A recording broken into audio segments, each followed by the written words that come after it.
Tonight on CTV News at 6. Several have been arrested. 3 people were sent to hospital following a serious assault in Sudbury.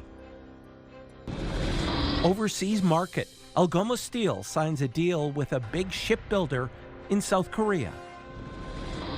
And it's going to overlook the city. Timmins is well poised to grow. And you can't grow without infrastructure. The province is coming through with money to help build another water tower in Timmins. CTV News at 6 with Tony Ryma and Rick Wyman with weather. Good evening. So glad you're with us on this Monday, January 26th. 1 person was killed and 4 others injured after a deadly crash in Sturgeon Falls. 2 vehicles collided on Nipissing Street around 11:30 Saturday night. A 62-year-old Sudbury woman was pronounced dead at the scene, while 2 other occupants in the same vehicle were treated by EMS. 4 people in the second vehicle were transported to hospital, 1 with life-threatening injuries and the others with serious injuries. 3 fires in Cochrane destroyed homes over the weekend, including one in a rural part of the community. A fire broke out at a home on Nama Road around 9:30 Saturday night. The brutally cold temperatures and the rural location of the home made fighting the fire a challenge. The fire chief, Richard Valley, told CTV News water was trucked in to battle back the flames. We did establish a water shuttle from the scene up to the fire hall and back and forth, but every time like our tanker truck would come back to the hall, it was totally frozen. So we had to take like blow torches and get all the valves open, fill it up with water and back to the scene again. So that was very challenging for us for most of the night. The fire marshal's office has been called in to investigate the blaze. Meanwhile, Cochrane Mayor Peter Politis put out a statement over the weekend expressing condolences, saying 2 people died in the Nama Road fire. A weekend fire in a Sault Ste. Marie apartment complex is now being investigated by police. Firefighters responded around 2 a.m. Sunday to reports of a residential fire on 2nd Line West. Smoke and fire were visible upon arrival, with significant damage to the building. Sault Fire called in all units as well as an overtime crew to fight the blaze. 3 people were taken to hospital for precautionary reasons. The cause of the fire was deemed suspicious in nature, and Sault Police has assigned the incident to detectives with investigation services. There were some tense moments just before noon today in Sudbury after multiple people were reported injured outside a residence on Kathleen Street. Police say just before noon they responded to unknown trouble on Kathleen Street, where multiple individuals were found outside with serious cuts and lacerations. Police believe 3 individuals were involved in an altercation inside a residence, leading to all of them being injured. Officers say they have recovered the weapons involved. The 3 men are facing weapons-related charges and remain in hospital in police custody. A school in Blind River was closed today after police received a call about a sudden death. École Saint-Joseph was closed today as OPP conducted an investigation. They got the call around 6:30 this morning and found a 41-year-old Blind River resident dead at the location. The investigation is ongoing, but foul play is not suspected. Human remains found in Northern Ontario have been confirmed to be those of a missing Windsor man. Windsor police say the remains discovered in October near Timmins belong to 37-year-old David Paveo. Paveo was reported missing in August last year. Investigators have now confirmed Paveo was murdered. Police say 5 people have been arrested.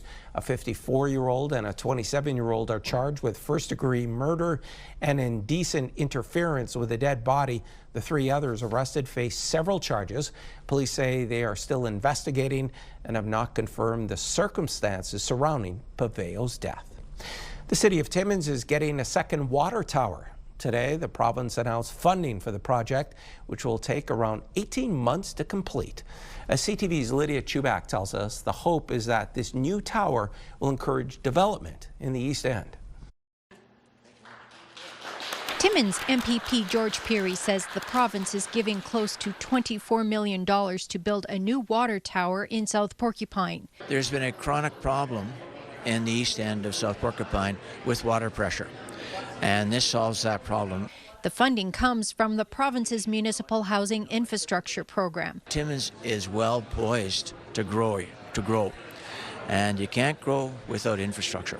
So it's been a real pleasure for me to partner with the City of Timmins. Housing is one of the city's priorities, but to get more residential and industrial developments in the East End, the mayor says the city needs to overcome challenges with its water distribution system. And that's what this water tower will be able to do. But there's another piece to the puzzle, and that will be the wastewater treatment. And so I think the next step now, if we want to be able to continue talking about growth in the East End, we'll be looking at that. So the work continues. I was always been told, and the community's been told, that we can't develop because we had a lack of sewage, we have lack of water, we had a lack of a lot of things. So we are moving in that direction, that the East End is really open for business. The city is investing $2 million in the new water tower, which will be located on Gold Mine Road near the Dome Mine. We started a lot of the work, or the commencement work, a couple months ago. We started with the site clearing. We've actually installed all our concrete piles to hold this superstructure. And then now in the next year and a half, you're going to start seeing a lot more activity pick up. We're going to start with the concrete pouring in February, end of February. And then, we'll start seeing the moment of when this tower will get built in the next year and a half. City officials say the new water tower is supposed to be one of the biggest in the province, and it has yet to be officially named. But Tam says that's already sparked a lot of curiosity among residents, so stay tuned for that. Lydia Chubak, CTV News, South Porcupine. It's time for our first check on weather, and it's still on the cold side. Rick Wyman is off, so I'll bring you the latest. Let's take a look at our weather alerts, and there's a snow squall watch in effect for Wawa. 10 to 15 centimeters of snow expected in through Parry Sound. Also a snow squall watch for the rest of the broadcast region. On the cool side, temperatures, well, with the wind chill, minus 20, minus 25, even up to minus 30, depending upon where you live. More weather details later in the show. An instant crossword scored a Sudbury resident $100,000. Laura Fong says she thought she'd won $100 and was happy with that, only to learn it was substantially more. Laura says she is planning to save for her kids' futures and invest in a little spa day as a treat. And Crystal Rivers from Parry Sound also feeling lucky. She won $100,000 playing Encore. She and her husband are packing their bags for a trip to Australia. Congratulations to Crystal and Laura. 1 week and counting still to come on CTV News at 6. The strike involving faculty at Laurentian University is still on. First, though, we're going to the International Bridge linking the Twin Saults. This live webcam is courtesy of the International Bridge Administration, and the vehicle's heading north into Canada. It's pretty quiet right now. It's minus 12 degrees. We will return after these brief commercial messages. Fuel your Fridays with CTV and Pure Country. Enter online for a chance to win a $100 gas gift card. Fuel your Fridays. Powered by CAA. Life isn't one size fits all. Neither is CAA. Algoma Steel has signed a binding memorandum of understanding with South Korean shipbuilder Hanwha Ocean to the tune of $345 million. The signing ceremony took place earlier today with Ontario Trade Minister Vic Fedeli in attendance. It's predicated on the South Korean business winning the federal contract to build a fleet of submarines for the Canadian military. The company is pledging $275 million to develop a structural steel beam mill in the Sault, as well as promises to purchase products from Algoma Steel. The repayment plan for Algoma Steel consists of 10 years and payments equal to 3% of the net sales of the beam mill facility. It's been 1 week since the Laurentian University Faculty Association, or LUFA, began strike action. The two sides are still not back at the bargaining table. CTV's Lindsay Alick has more. Laurentian University President Lynn Wells says as an administrative team, they are committed to the long-term sustainability of the university. That means that we need to have a balanced budget every year, and that we need to make sure that we're not putting Laurentian back into a position where it's not financially sustainable for the future. So with all that in mind, we looked at our finances, we did all of the analysis, and we figured out the best possible deal that we could put on the table. and we've done that now. LUFA President Fabrice Collins says it does not acknowledge everything members went through during the CCAA process. We suffered a cut of 5%, followed by 2 years of freeze, followed by 3 years at 1%. We lost 2 years of seniority. We had 15 furlough days. So indeed, our salaries are far from the sector norm, and as you also are aware, our pension plan was decimated. We recognize that it is important to Faculty Association members that we look at the possibility of moving into UPP, the University Pension Plan. And that's a conversation we're fully committed to having. Meantime, on the picket line, Collins says morale is really good, but there have been some incidents that they are looking into. Members mentioning that private investigators and security personnel, but not from Laurentian, were asking for names, picket captain names, emails. We saw also an incident on Friday with students returning from their rally and were asked to fold, their sign before being allowed to return on campus. Both sides confirmed there are no dates set currently to return to bargaining, but that they are ready to get back to the table. The last time that LUFA was on strike in 2017, it lasted 9 days. Lindsay Alex, CTV News, Sudbury. Major infrastructure for a water project is coming soon to the community of Verner in West Nipissing. The Ontario government will be providing more than $18 million to allow the community to expand while providing an alternative source of water for homes in Verner. The project cost is about $24 million. The province will cover 3/4, with the municipality covering the rest. It'll include construction of a new water main from Cache Bay to Verner and converting Verner's existing treatment plant into a pumping station. When we're living in, a very developed part of the country, and our residents on the regular basis are having discolored water, it's a concern. So what this will do is provide water from our main source, the Sturgeon, which is a very good source of water. The existing water treatment plant would have reached its life expectancy in 2035. Construction will begin in June 2027 and take almost 2 years to complete. Leadership of a First Nation in Northern Ontario says its recent multi-million-dollar investment is about the future for its community members. But the location of that new property is generating a lot of questions. We get more from CTV's Angela Gemmell. This is the Connect Centre in downtown Edmonton. It was purchased for $65 million by Wikwemkong unceded territory, a community more than 3,000 kilometers away. It was bigger than a property acquisition. It was about generating and looking at a long-term sustainability for our community moving forward. Wiki leadership was made aware of the turnkey property last fall, and even though the opportunity is 2 provinces away, the chief says it will provide financial sustainability for his community. It offered the strongest combination of value, stability, and growth potential at that time when it was presented to us. There are already long-term tenants with potential to construct a further 30 to 35 stories for either residential or commercial space. In a post on his Facebook page, the mayor of Edmonton said it's a clear signal that our downtown has momentum.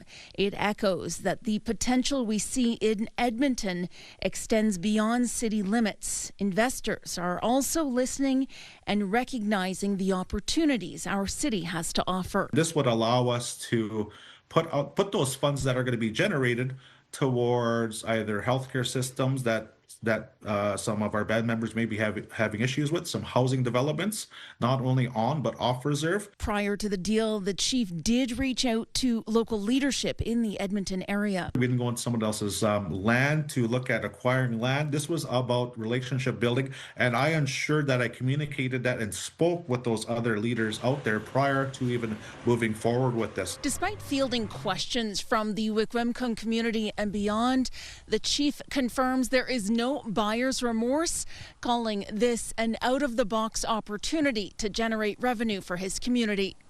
Angela Gemmell, CTV News, Sudbury.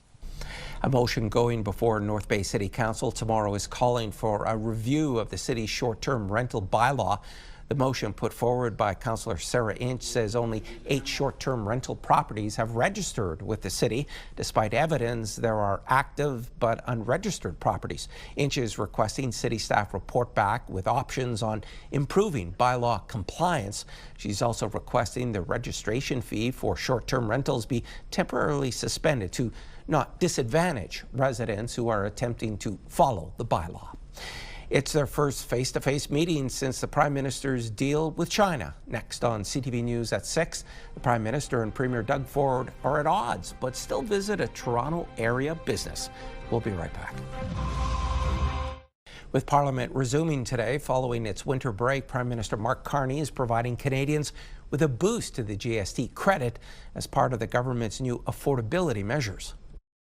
Today we're announcing that our government is launching the new Canada's Groceries and Essentials benefit. This will deliver hundreds of dollars more into the bank accounts of more than 12 million Canadians.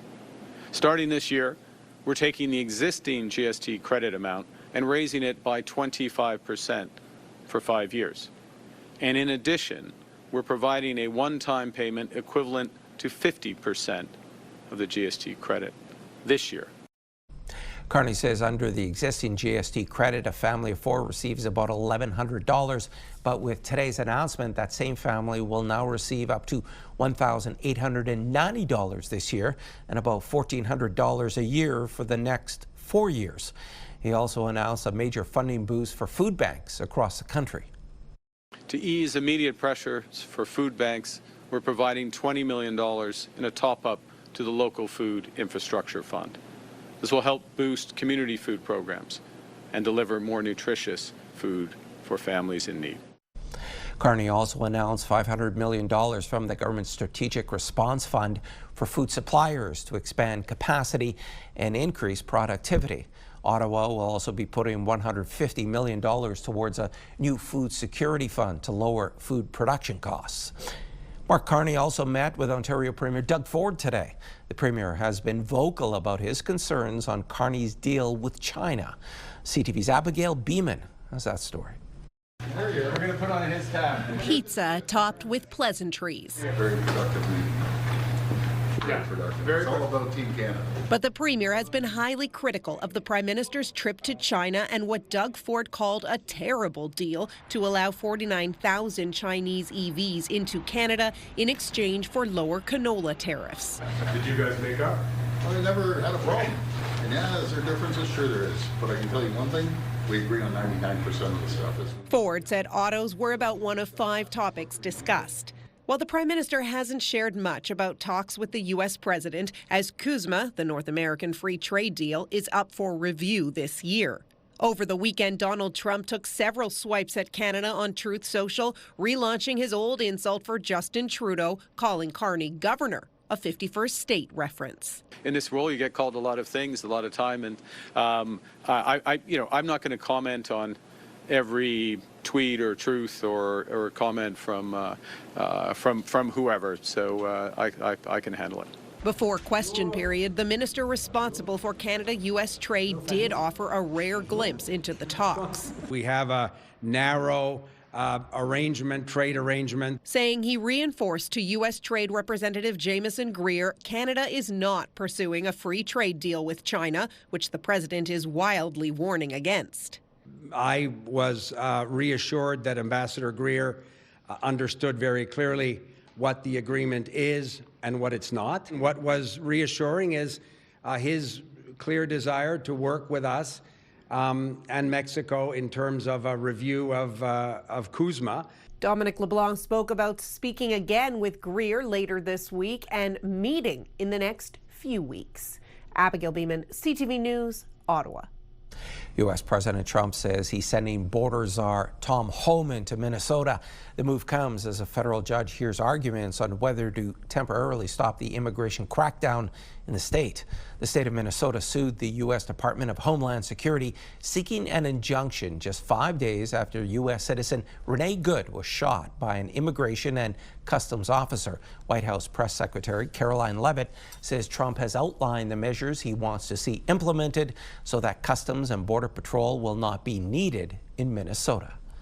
Governor Walz, Mayor Fry, and all Democrat leaders should turn over all criminal illegal aliens currently incarcerated in their prisons and jails to federal authorities, along with any illegal aliens with active warrants or known criminal histories for immediate deportation.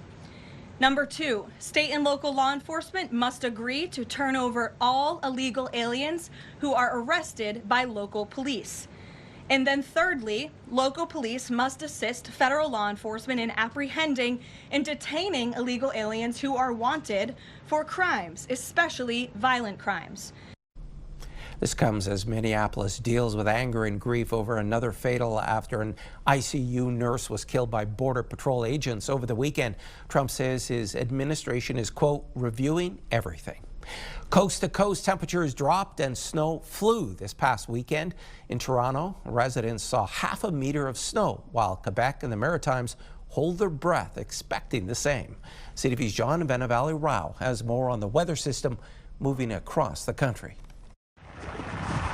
In downtown Toronto, this was the scene many drivers woke up to, warned to stay off the streets. A directive that wasn't hard to follow because just getting to a main road required a lot of shoveling. For Toronto, it's shocking, to be honest. In a city once ridiculed for calling in the army to help clear snow, this was, by any standard, a lot to cope with, smashing records that go back more than 80 years. It was crazy. We haven't had storms like that in a long time. In some parts of downtown Toronto, 56 centimeters fell, with the city by far getting the worst of the snow, fueled by its proximity to Lake Ontario and the wind direction. I don't think I've ever recalled a storm where the heaviest amount of snow was in Toronto when a storm hit the entire province, like from Windsor to Ottawa. A storm that closed schools with kids getting a snow day and residents asked to stay home if they could.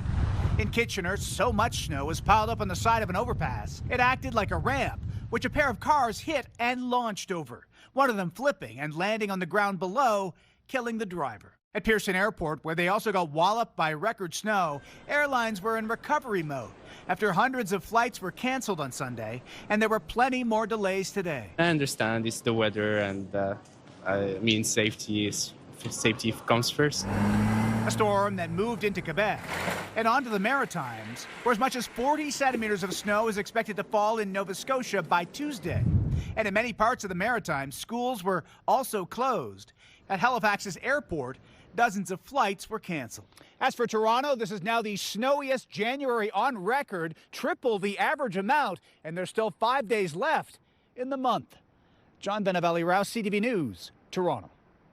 Now here's our full weather forecast, and there's a look at our forecast radar. There is a snow squall watch in place for Parry Sound along with Wawa. Several centimeters of snow expected, and then we're starting to get some clearing, into Wednesday, and things not all that bad. Temperature also on the rise. Let's take a look at our overnight temperatures. In through Sudbury, -19, some snow expected. Sault Ste. Marie, -17. For Timmins, -21. Timiskaming Shores, -23. North Bay, -20.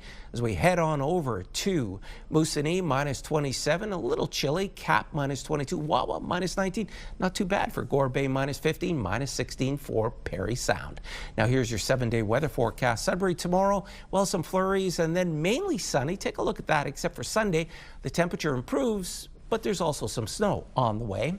As we head on over in through Sault Ste. Marie, Algoma, 2 to 4 centimeters tomorrow. Temperatures slowly start to turn on Friday, then a mix of sun and cloud. Sunday, back to the flurries, but take a look at that. Should be -6, -4 next week. For Timmins, Cochrane, Kapuskasing, periods of snow still on the chilly side. Should be about -12. It starts to, almost be spot on Friday. Saturday, Sunday, a little bit more clearing. Monday, a mix of sun and cloud.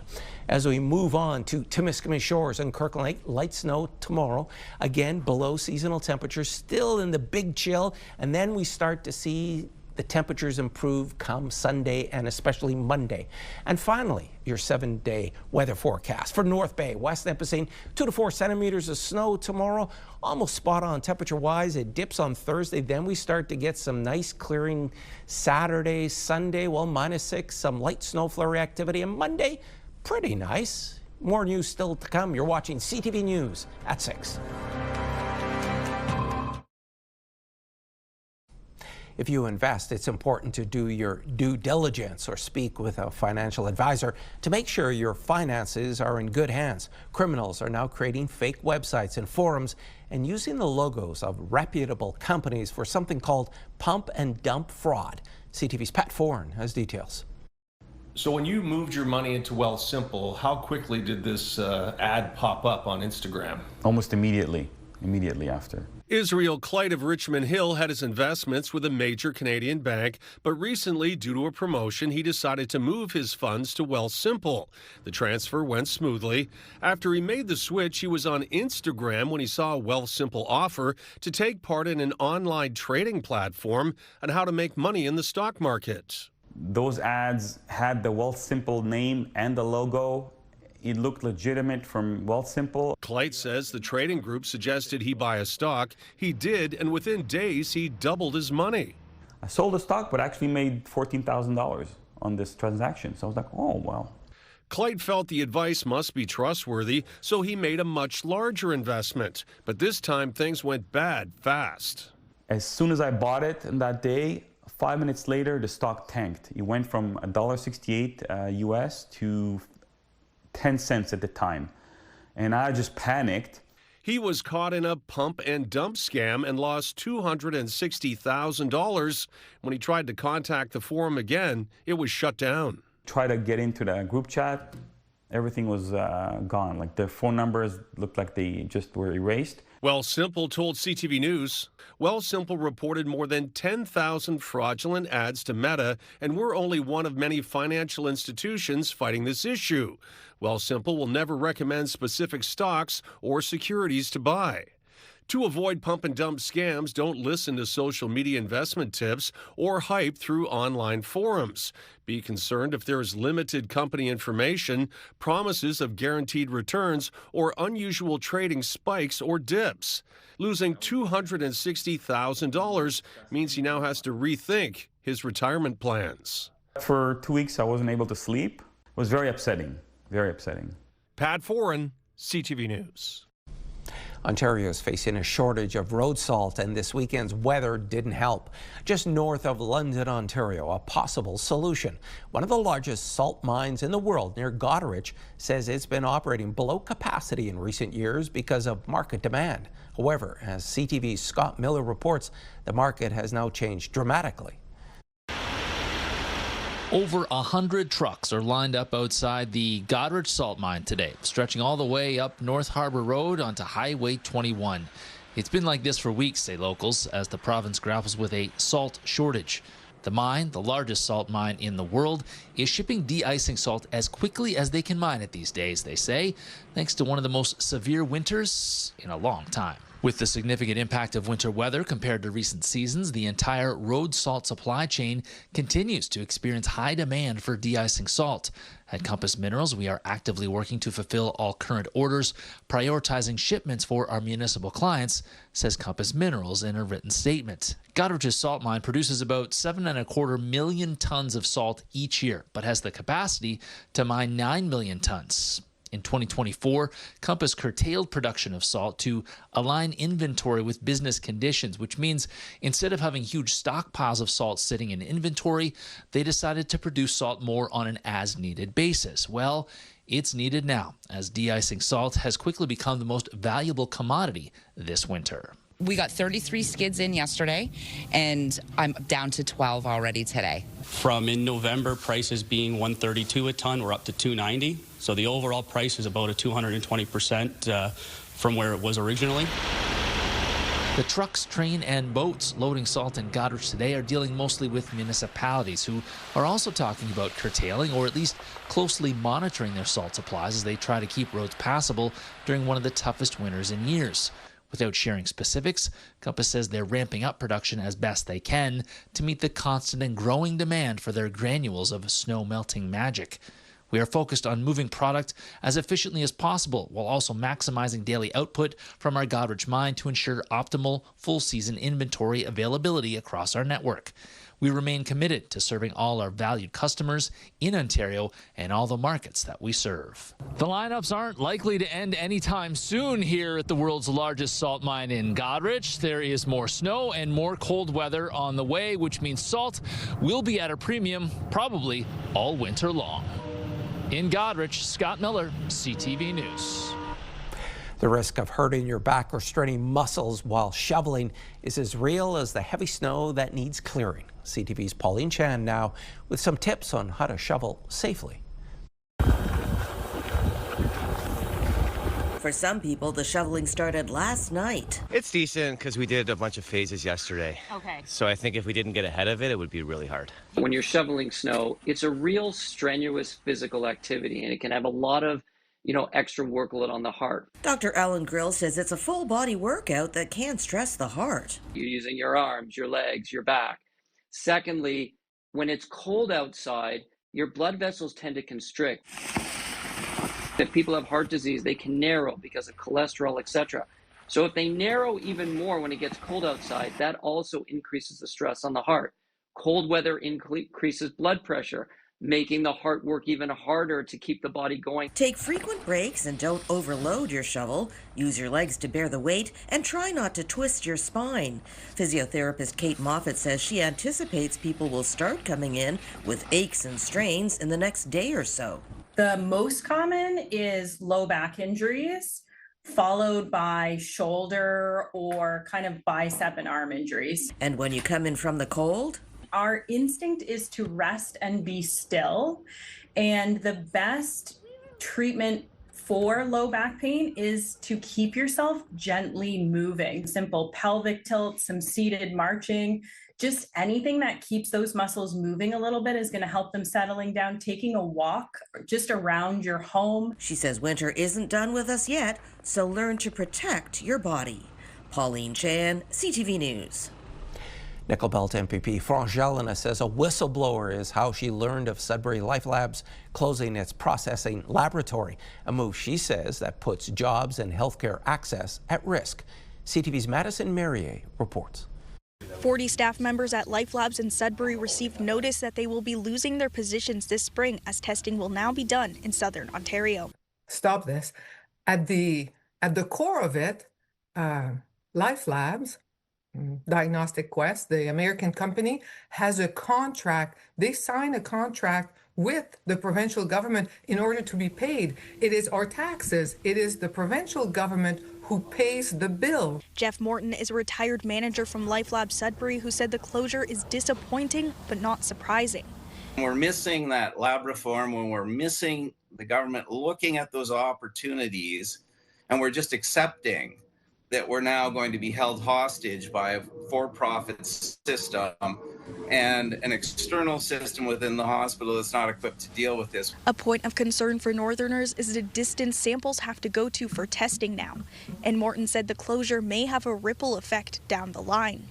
I think the temptation is going to be over time to say, geez, the afternoon is slower, so let's try to get as much in the morning and let's limit some hours of accessibility for those people to reduce our courier costs further down the road. The Minister of Health, Sylvia Jones, said that while the government is not responsible for Lifelab's delivery and operations, the government is expanding the Learn and Stay grant to include medical laboratory technologists. Cambrian College had 2 placements with Lifelabs which have already been absorbed by other companies, and students have reportedly not mentioned any fear about their future employment in Northern Ontario. But MPPs are looking at the long-term future.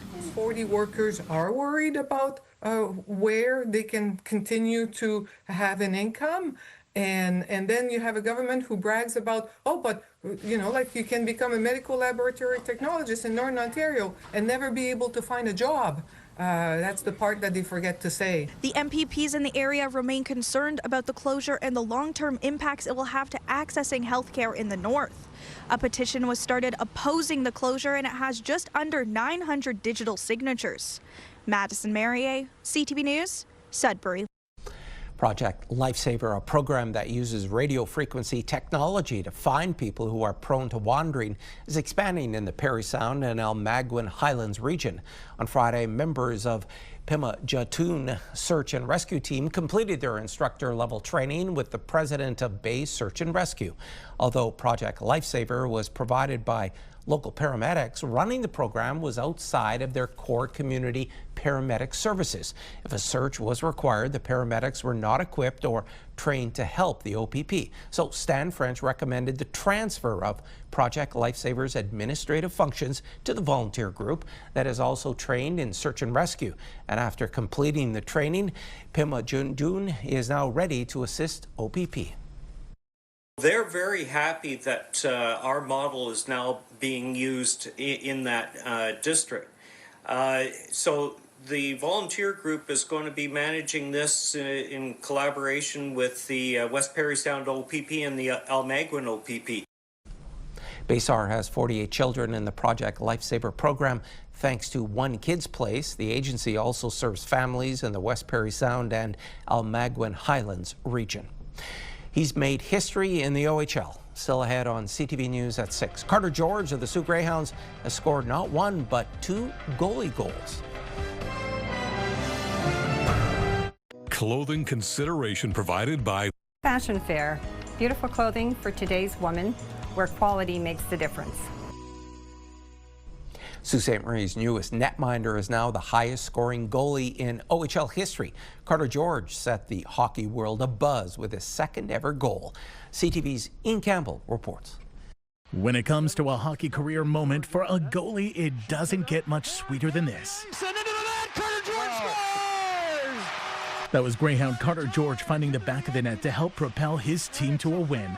What's even more remarkable, at the time of this goal, he hadn't even been in the city 2 weeks. George is one of the Hounds' newest acquisitions. I wasn't sure if it was online or not, so I was like, I wanted to jump and scream, but I had to wait till I hit the back of the net first. So once I saw it hit the back of the net and the lights went off, I knew it was in. So once I saw that, then I got pretty excited.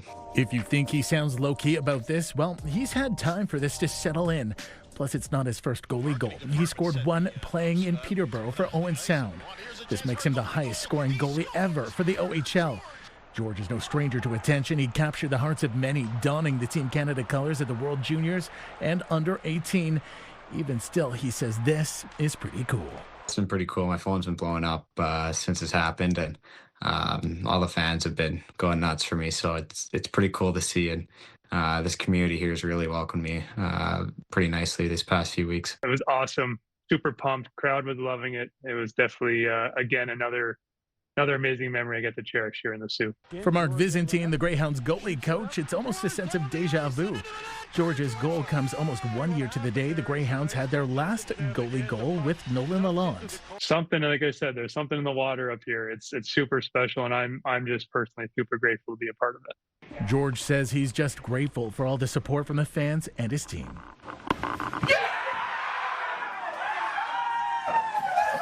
It was pretty fun. My gear was still a little wet today from it, but no, it was good. They really welcomed me. That group of guys in the locker room has been awesome, and they've been really good to me. As to where he goes from here, the sky is the limit. George has been drafted by LA, and it's up to the Kings to decide. He still could have another overage year in the OHL, which in turn could mean more fun and feats in Sault Ste. Marie. Ian Campbell, CTV News, Sudbury.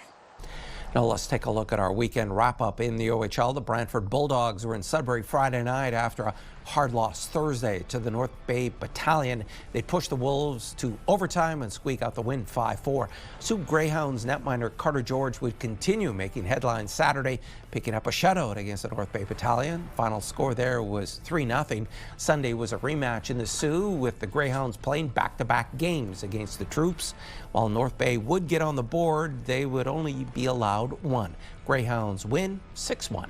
The Sudbury Wolves are off to the queue to take on the Rouyn-Noranda Huskies in interleague play, where Rowan Henderson would tie the game up late in the third and go on to net the game-winning goal in OT, leading the Wolves to a 4-3 victory.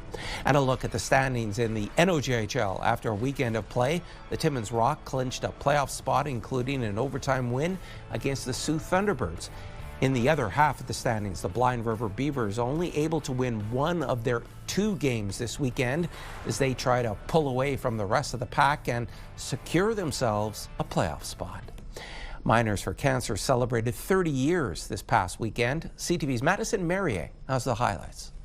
Miners are trading in their steel toes for hockey skates this weekend in the name of raising money for Northern Ontario families of children with cancer. We love to give back. Miners for Cancer is a great organization. It's a great charity, great fundraiser, and the camaraderie, all the different sites, people you don't get to see, year around or every day. So Miners for Cancer weekend hockey is just a great time. It's really special to be able to come out here and have a good time and also support a good cause. Over the 30 years, the tournament has donated $1.6 million, and this year the tournament is adding on another $30,000 to that total. Our mandate was to contribute back to the community, basically, and support cancer patients, cancer care. We cannot do the work that we do without Miners for Cancer and organizations like this who continuously support NOFCC with their hearts and support, volunteering, doing whatever they do to help us. For many teams, the chance to play a game of hockey for a cause is what brings them back year after year. We jumped on the opportunity, and the interest from everybody on site was overwhelming. It was almost too overwhelming to be able to have just one team, but there was only one spot available. As far as the charity is concerned here, it's just an absolute pleasure to be able to take part in something like that. We bring our community together. We are a mining town, and it gives us the opportunity to celebrate, have a great fun weekend, and raise money for an amazing cause. Madison Merrier, CTV News, Sudbury.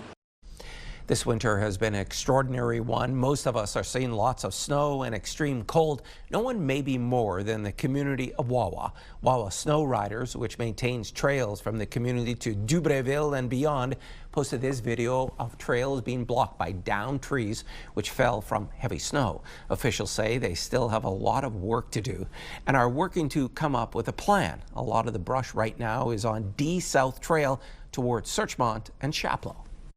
It sounds like it can't be a bad thing, but it definitely throws a wrench into the plans. We are picking a way through it. All our north trails are open, or most of them anyways, and we have a plan in order trying to get this south trail open. Wawa averages over 300 centimeters of lake effect snow every winter, and while there's been a lot already with 2 months left until the end of winter, there's still likely more snow to come. The 2 stars of the Crave hit series Heated Rivalry traded in their skates for torches today. Hudson Williams and Connor Story participated in the Olympic torch relay in Italy today. The 2 play fictional professional hockey stars who have a secret relationship. The Milano Cortina Winter Olympic Games begin February 6th. In entertainment news, the latest honors handed out this Showbiz award season and an update on a unique film competition. Here's David Daniel with our Hollywood report. I need to find my daughter. One battle after another keeps finding more awards. The Paul Thomas Anderson film was honored at this year's USC Libraries Scripter Awards, honoring the year's best adapted screenplays. The film is inspired by the Thomas Pynchon novel Vineland. The episodic series prize went to Death by Lightning, based on Candace Millard's nonfiction book about the assassination of President James Garfield. I'm excited to announce for the first time ever, the genre this year is dramedy. Nick Novicki hit Sundance to launch the 13th Easter Seals Disability Film Challenge. The annual event gives teams 5 days to write and produce short films promoting disability inclusion. This year's challenge is set for March 24th through the 29th. Prizes include cash, computers, and other equipment, screenings at Oscar-qualifying film festivals, and mentorship meetings with entertainment industry executives and talent. Registration is now open at disabilityfilmchallenge.com. In Hollywood, I'm David Daniel.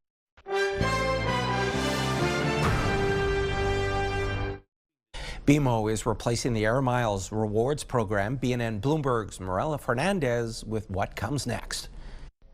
A new program called Blue Rewards will launch in the summer. If you have an Air Miles card, hang on to it. You can still use it, but the miles you collect will automatically convert to Blue Points. Blue Rewards will use the Expedia platform for bookings.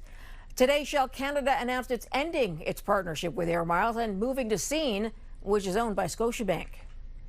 Here are the closing numbers for the day. The Canadian dollar is up. West Texas Intermediate is down to 60.63. Western Canadian Select up $1.59 to 45.47. And the TSX lost 51 points today. Those are your business headlines. I'm Marilla Fernandez. Here are the current prices for some key commodities we watch. Gold up $26.52, closing the day at $15.05 US an ounce. Silver up 63 cents. Copper moved ahead 16 cents, and nickel is down 8 cents, ending the day at $8.34 US a pound. Now here's a look at your weather for Tuesday. Still on the chilly side in through Sudbury, -14, and some snow flurries. In through Timmins, light snow, -15. Sault Ste. Marie, -12, 2 to 4 centimeters of the white stuff as we head on over to North Bay, -9, but the wind chill -38 in the morning. Through Perry Sound, snow squall watch still in effect, -9, and Temiskaming Shores, -12, and periods of snow. And finally, it's a strange winter phenomenon. Take a look at this. A combination of snow and strong winds created a rare byproduct called snow rollers. You can see them littering this neighborhood. These all-natural wind-wound snowballs dot the landscape like tumbleweeds, only much colder. Cameras captured the freezing phenomenon in the town of Chile, New York. And folks, that's CTV News at 6. I'm Tony Ryma. Thanks so much for watching. More news comes your way at 11:30 with Ian Campbell.